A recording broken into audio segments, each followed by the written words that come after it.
Qu'est-ce que la magie? Un mot bien mystérieux qui suscite de nombreuses interrogations.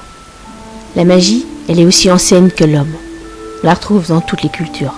Elle remonte certainement au temps préhistorique du Paléolithique, mais les premières traces écrites nous proviennent de la Chaldée et de l'Égypte ancienne.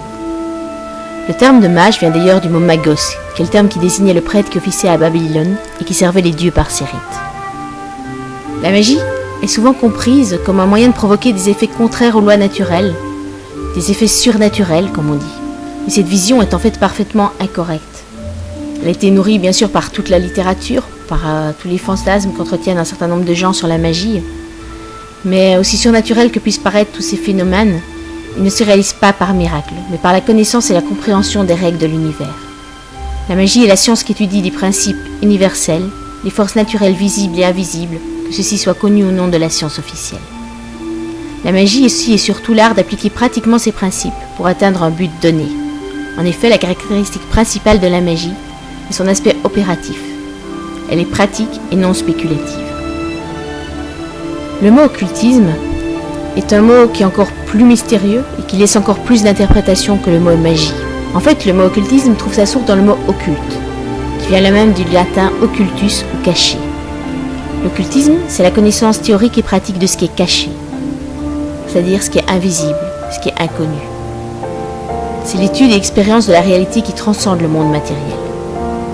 Classiquement, on divise l'occultisme en deux branches. D'une part, les sciences occultes, c'est-à-dire l'étude théorique de l'occulte, la métaphysique, la science des nombres, le symbolisme, par exemple, et d'autre part, les arts occultes, c'est-à-dire les applications pratiques de l'occultisme, comme l'alchimie, l'astrologie, la divination, la magie, etc.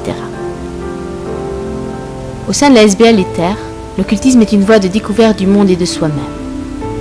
Une compréhension pratique et expérimentale du macrocosme et du microcosme. Connais-toi toi-même et tu connaîtras l'univers et les dieux. Cette inscription au seuil du temple de Delphes résume le chemin spirituel auquel nous invitent l'ésotérisme et l'occultisme. À la découverte de nous-mêmes, à la découverte du monde qui nous entoure, à la découverte des forces de la nature, des forces universelles et de l'absolu.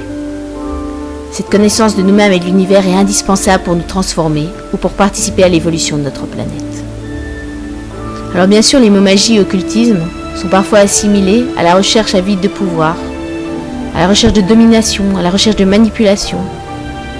Oui, c'est vrai, il existe des gens qui pratiquent en ce sens. Mais c'est vrai de toutes les disciplines. Pensons par exemple à la médecine. La connaissance du corps humain elle permet de guérir, mais elle permet aussi de tuer. Eh bien, il en est de même pour l'occultisme. La mise en pratique des principes et techniques occultes peut créer ou détruire, en fonction du but poursuivi et de l'esprit dans lequel le mage les utilise. Cependant, condamner et refuser l'occultisme et la magie en raison du comportement de certains pratiquants me semble personnellement aussi insensé que de rejeter toutes les sciences sous prétexte qu'elles peuvent utiliser à des fins égoïstes ou destructives. Alors la magie et l'occultisme, des mots qui vous paraissent peut-être encore mystérieux, mais qui le seront beaucoup moins si vous vous mettez maintenant à les étudier et à les pratiquer. C'est pour permettre à chacun de pouvoir étudier et mettre en pratique la magie et l'occultisme que nous avons créé les cours de l'école de magie. Si vous avez encore d'autres questions, n'hésitez pas à consulter notre site internet www.ether.be. Bonne journée.